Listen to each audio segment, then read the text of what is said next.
Ali Laïdi, on va se concentrer avec vous sur les discussions qui portent cette fois autour des relations commerciales entre Pékin et Washington. Ouais, l'objectif d'abord, c'est évidemment de consolider la trêve sur la guerre des tarifs douaniers. Antoine l'a dit, la trêve a été décidée cet automne, elle a été prolongée plusieurs fois. C'est allé très loin quand même. Souvenez-vous, en avril 2025, Trump menaçait la Chine de 145% de droits de douane supplémentaires. Manque de bol, c'est pas de la Chine qui est arrivé le problème pour Trump, c'est de la Cour suprême des États-Unis qui a cassé donc les droits de douane le 20 février dernier, en 2026.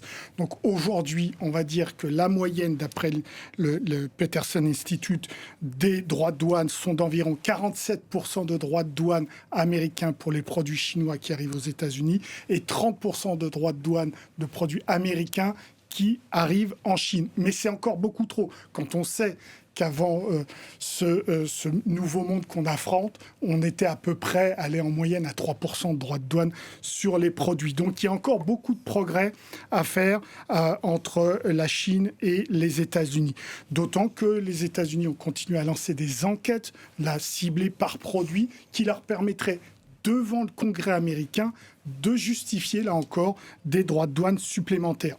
À ces droits de douane s'ajoute l'autre grand problème, qui est la guerre technologique que mène Washington contre Pékin sur essentiellement l'intelligence artificielle, les puces et le quantique. Et tout ça derrière quand même des accords de coopération scientifique qui existent et qui ont même été renouvelés en 2024. Mais vous l'avez bien compris, qui sont évidemment limités au fait que l'IA, les puces et le quantique sont exclus de cet accord. De tous les cas, Ali, les tensions commerciales entre Washington et Pékin, elles ne datent pas du premier mandat de Donald Trump. Non, ça date en fait d'un certain réveil à la fin de la mandature du président Obama, où là, où l'administration américaine commence à s'apercevoir qu'il y a un petit problème du côté de la Chine qui est en train de grandir d'une façon assez importante d'un point de vue économique mais aussi politique.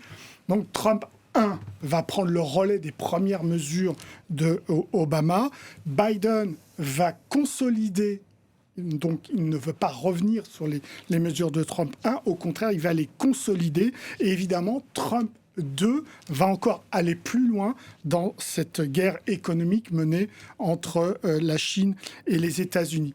Avec des résultats. Souvenez-vous, sous Trump 1, le discours de la présidence de la Maison-Blanche, c'était de dire qu'il y a un déficit beaucoup trop important, déficit commercial entre les États-Unis et la Chine en faveur de la Chine.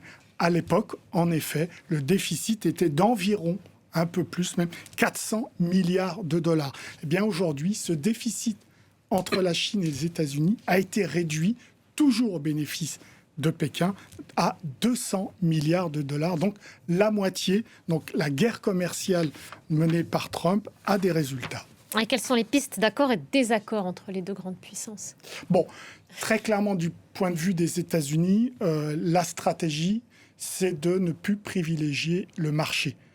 La priorité numéro 1, c'est la sécurité nationale.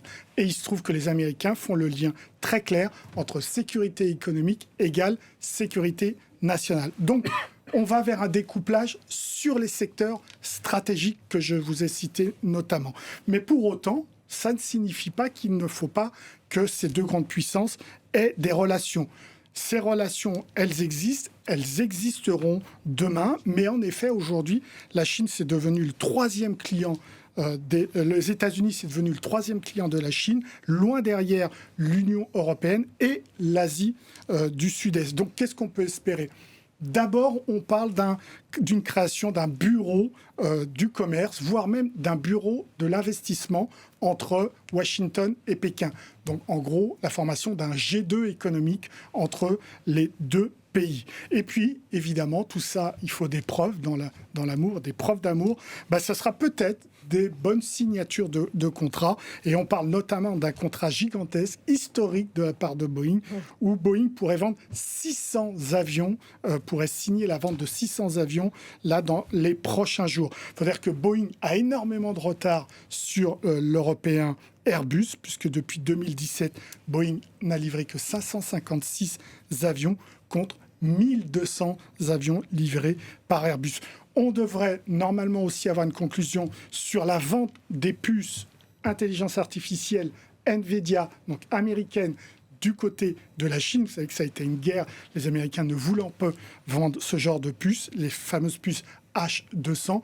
C'est OK de la part de la Maison-Blanche. Maintenant, il faut un OK de la part de Pékin. Enfin, il y aura d'autres signatures qui seraient prévues en finance, en agriculture. Donc, la question, c'est est-ce que Trump veut revenir avec les mains poches, avec les poches pleines de dollars, ou au contraire, est-ce qu'il veut, pour le coup, tisser de vrais liens et de vrais accords économiques avec la Chine? On le verra d'ici 2-3 jours.